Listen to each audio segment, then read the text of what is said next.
And any one of you who have attended a football game at Davis Wade Stadium, you know that cowbells, well, they are a big part of the atmosphere, and you got fans of all ages that like to ring their little bells. Well, on the game on September the 2nd, you had 5-year-old Brooks Glenn. He brought along his very first cowbell, and that's where his story starts. And joining us to tell the rest of it is his dad, Cameron Glenn. Hey, Cameron. Hey, how y'all doing? We're doing well. This has really caught storm. Folks are just really vested in Brooks's little cowbell. So walk us through that Saturday. It seemed like it was a good one there at Davis Wade Stadium until it wasn't. It was great, points scored, wins, really good to be there and have a good time and soak it all up. And I think the biggest thing about it was we had bought him a football earlier at the gift shop or at the bookstore, and we tried to walk in with it. It was just a little small football like they throw out at a high school football game or whatever, and they wouldn't let us bring it in, so they took it up at the gate. So as soon as we were leaving, I was like, we got to get to the security gate so we can get the football. I was thinking about that more than anything. So I kind of ran out of my seats to go get that, and once we got it back, we were so excited about getting it back, and so I was just checking the bag, and I was like, oh my goodness, I left this cowbell. I was like, this is terrible. So I just snuck back in real quick to go get it. And these people that were sitting in front of us were like, oh, man, did you come back to get the cowbell? I was like, yeah, you got it. And they were like, man, somebody just came by and got it just a minute ago. I was like, were they going to turn it in? He's like, I don't know. I wouldn't have let them get it if I'd known you were coming back. And I was like, man, I hope they try to turn it in. And so that's where it started. That's the last third. That's the last we heard about it. Well, first though, what's okay? Other than the fact that it's his first. Was it Brooks's first game being 5, or is it just his first game with his first cowbell? Well, we got to go last year to the first game with Memphis, but it got rained out, and so we didn't stay. It didn't get started back until I want to say it was 9:30, 9:45 before they started the game back. So we ran back. We live in Corinth, Mississippi, so we drove back to Corinth and just watched it on TV. I wouldn't really call that his first game. So that Saturday was his very first full game. And so, yeah, we wanted to take his little cowbell and ring it, show him how to do all the cheers and all that stuff, and he was loving it. How did he get his cowbell? I know y'all it's not one that's been passed down through the family. I know there's I don't have a cowbell, not that invested in Mississippi State, but I know a lot of folks, the cowbell is like a tradition to be gifted and all the things. So how did Brooks get his first cowbell? I think on the post, we were just stuck in traffic. I thought at the moment that it was a Christmas present from my mom or my dad. Because that just what made the most sense at the time. But after going back and paying so much more attention to this story myself, is my girls' soccer team. I coach soccer at Corinth High School. My girls' soccer team threw a baby shower for me before Brooks was born. And I went back and looked and found a picture, and it was one of the gifts that they gave me. So. Oh, so it's even worse. It's even worse. Okay, so you made the Facebook post in the traffic, just putting it out there like, hey, by chance, if you grabbed, this is what a cowbell that's not yours, this is what it looks like. And we've got it posted at SuperTalk TV. It's a white cowbell with the Mississippi outline of the state and maroon, with obviously a maroon star there for Starkville.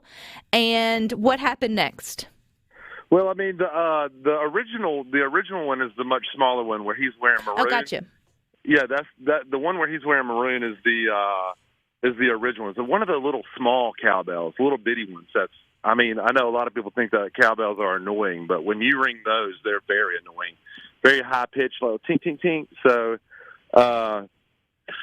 it was just a post, I was like, oh, no one will ever see this. I'd never even heard of the page myself on Facebook, and I've been a Mississippi State fan since day one. I've never even heard of that page before. So I was like, man, no one will ever see this. This is just a desperate attempt, and it just is what it is at this point.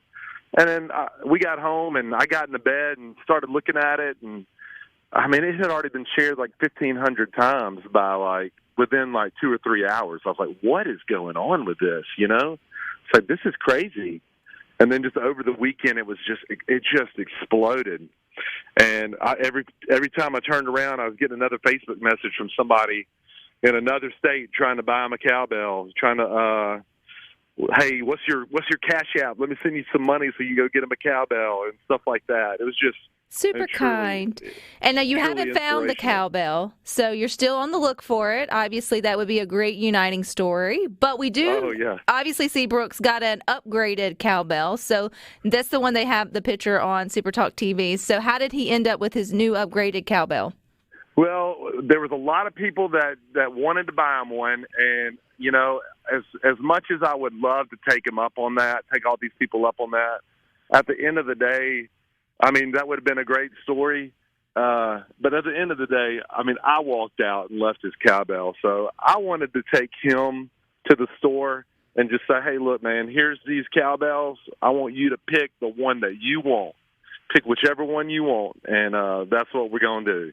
And so I just bought him a new one at Maroon and Company in Starkville right off the campus, and let him pick out a couple of stickers to put on it because you got to decorate it up your way, And he just picked the sticker that he wanted. We put it all together for him, and he rang it to death the other night. Oh, that's awesome. But I think you said that there's more, there is more to this story than just that. So for you as his dad and obviously sharing that love of Mississippi State and the history behind the cowbell with your son, who's 5, what did it mean to you to see the community that came around just trying to find it? It's just awe-inspiring. I mean, I really don't even know how to describe it. And I want to make sure and say something like it's just, we're a big Christian family, and we raising our kids in church, and I think that's really important. And the Bible talks a lot about being a servant more so than having selfish intentions, or it's better to give than to receive, and a lot of stuff like that. And I just honestly just felt God working through this story, showing people that a lot of times you turn on the news and it sounds like maybe the world's not so great anymore.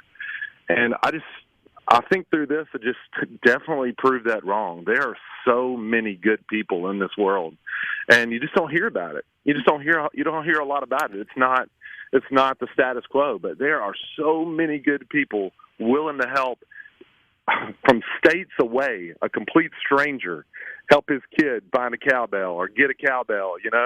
It's something that's so simple as that. It's as silly as it was, just brought people together.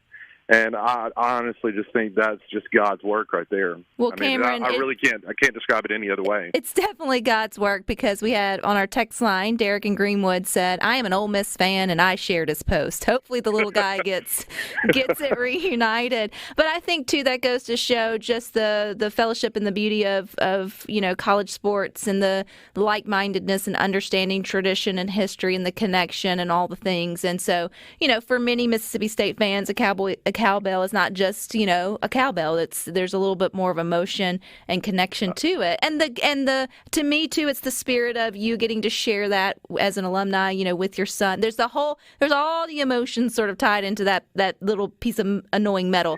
And it seriously is. It seriously is. And I'll tell you a funny story. One of the guys I coach up here with is a great guy, and he's hardcore Ole Miss fan, like lives and breathes it. And he said, he came up to me the other day, and he said, I get it, man. He's like, I'm not a fan of the cowbell. He's like, but as an Ole Miss fan, I know that that's your kid's first cowbell. And as an Ole Miss fan, I know what that means to a Mississippi State fan. He goes, so I sympathize with you. So, I mean, you're right. If it is God's work if Ole Miss fans are feeling that way about cowbells. So Cameron, there's a chance someone listening to Good Things, we are in all 82 counties here in Mississippi, may have connections. So where were y'all sitting? Kind of give us the rundown. That's the September the 2nd game. It's a small cowbell. Where were you at in case someone, feels a little nudge that maybe they should return it? I can tell you exactly where we were sitting. Section 20, I think it was row 21, seats 5 and 6. All righty. So if you walk by, or if your kids came home unintentionally, like, hey, I didn't steal it, it was left, and you unintentionally found a smaller cowbell within your mix there, maybe reach out and see. We would love to reunite him. It's a very small cowbell. It's maroon, and it's blank on one side, and it's just got a little painted bulldog face on the other one. It was just a little gift shop cowbell that my soccer girls had purchased for me, for him. It was for him at that baby shower. Well, he will have a memory attached to the cowbell for sure, you and your whole family, as well as the 10,000 other plus who shared that story. So I appreciate your time today. Tell little Brooks we said hi, and, if we get any tips, we'll pass those along. I appreciate that so much, and thank you for telling my story and telling our story, telling his story. It's just so crazy how it all happened, and I'm honestly thankful that it did happen. It gave us the opportunity to appreciate cowbells maybe just a little bit more, and appreciate what God's doing in our lives as Hug well. your kids and hang on to your cowbells. And put your name and your number in your cowbell if you got one. Do it. Do it. It matters. All right. Thank you, Cameron. You guys stick with us. We got more for you coming up next.